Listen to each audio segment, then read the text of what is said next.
Welcome to NintendoCade channel. I am Danny. Today I'm really excited. I got something retro but yet modern. This is the NES, or I should say Nintendo Entertainment System Controllers for Nintendo Switch, and you guys can see from the packaging itself, it's for the Nintendo Switch Online. Nintendo did release tons of NES games for all to play if you have the service, but I'm really going to be focusing on controls because if you don't know, I'm a old school gamer growing up in the early 80s into the 90s. This is the system that I started with playing as a kid that got me into video games and Nintendo. To see a modern controller with wireless technology built in is a really nice treat. So I'm gonna unbox this, get a feel for it, see if it's authentic to the original NES controller, give a feel for it, and give you my impressions of it overall. So I'm gonna just give you an overview of the packaging. This, like I mentioned earlier, is Nintendo Entertainment System Controllers, Nintendo Switch Online, and have a nice clear display of the two controls included.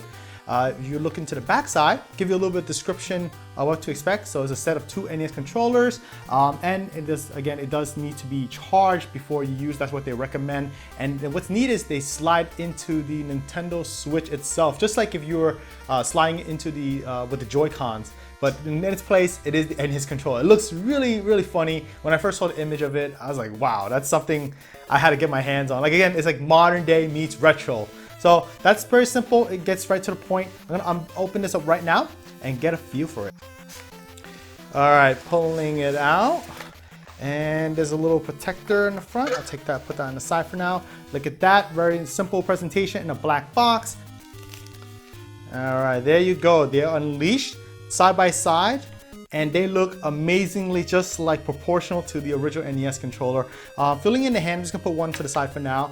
Filling the hand, just like the strong 90-degree angle curves. I remember playing as a kid, this would just dive right into the fingers if you play really hardcore. And wow, the button feels just like it when I was a kid feeling it. Pressing the directional pad, the start and select, unbelievable. So the design cue is on spot on. This has a matte finish, and you know, it's the same texture. I love it. Look in the back side, it's very simple. The back is a little different than the NES controller. And it does say it's reminiscent of the NES Classic controller. So I'm assuming when you sync it to your Switch, it acts like a Pro controller, but obviously they don't have every button as a Pro controller. If you compare it to Nintendo Switch, which I'm gonna bring it in the frame right now, you see right there, they have more buttons that you can compare it to. This is just the most basic of controls. This is actually Nintendo's kind of first foray into consoles and back in the early 80s and 90s. So you have the on the Switch, obviously it has the photo capture button, the home button, the plus and minus. So you know, one question I have is like, I don't know how to navigate it. I haven't tried it myself. Again, this is just a first impression, but I like the feel of it. It gets very simplistic, and you can play the NES games on Nintendo Switch authentically like you were in the old days. But just a good point of reference, I'm gonna pull this to the side. I have my original NES controller back in the early 80s and 90s. I was like, this is my childhood system controller that I'm very happy to still have it to this day. And just the comparison to the back side, you see the difference right there. So get a quick note of, but the colors, you gotta notice, it's a little bit different. That's because this controller is up in the age. So it kind of got a little yellow, but I'm assuming this is when I got it back as a kid, this will be the color that it should be after not using it for so long. And pressing it side by side is really spot on. I would say the concave of the button is a little bit less. Yeah, I think maybe a little less on the new ones, but it's pretty much all very close to it. Actually, this is very shiny compared to the one I've been using for quite so long.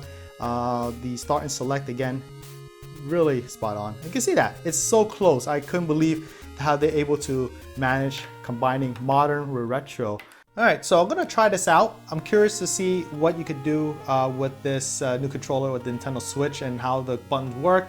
I just want to also give a quick overview. Is there's buttons on the top part here. There's an L, there's an R, and this is the sync button, in case you're wondering. And this is where obviously the mechanism to slide into the Nintendo Switch. So I'm gonna sync it in right now. So I'll press the top button. Okay, we're good to go. And I select Super Mario Brothers. Obviously that's the first game I ever played on the NES. I'm gonna select that, press start. All right, plain and simple. And Ah, okay. It works just like I remember. I like this. Okay. Wow. This is a blast from the past for me, guys. So I'm just like enjoying it as we go here. But instead of just playing, I want to give you guys a good explanation. So I'm gonna see what this is the L button on top. See what it does. Okay, so this is the photo capture button. It replaces what you notice from the left Joy-Con here. And what's the R? Okay, so this R goes back to the main menu. So there is a function for these buttons that can be very helpful. So you press A again to go back into the game. What if you press it together? Ah, okay, so it comes back to the main menu of this selection here. You can actually do everything you need to create a suspend point, reset the game, go direct the game selection, and that's how you do it. All right, so that's pretty neat. And you want to select the game. I'll pick The Legend of Zelda. And you press start, it gives you a description. Press B for back, and you select the game A. Look at that, guys. So you pretty much technically have everything you need to go through navigating the menus, selecting the game, playing the game with this NES controller. They really added functionality to it beyond what the original NES controller can do. So that's really cool. So just a quick look. I want to put this on the Nintendo Switch itself, give a quick look at it. I mean, we've seen all the images that Nintendo published it, but to do it in person, that's a different story. So yeah, and there, wow, it clicks just like a Joy-Con. I love this. This is really, really cool. And just to finish it off here, look at that. This is insane. I'll put the Joy-Cons on the side just for your reference right there, in case you're wondering. Look at that, guys. It looks incredibly unusual, I would say, and this really got my attention. Wow, what do you guys think? Let me know down below in the comments. I'm looking forward to playing. I hope you guys as well. If you're wondering how to get these controls, I have a video for this to explain how you can get this for yourself. I'll put the link down in the description if you're interested. If you enjoyed this episode, I appreciate a thumbs up. Consider subscribing to NintendoCade. That's always helpful. I'm Danny at the NintendoCade channel. Thanks for watching, and I'll catch you again in the next episode.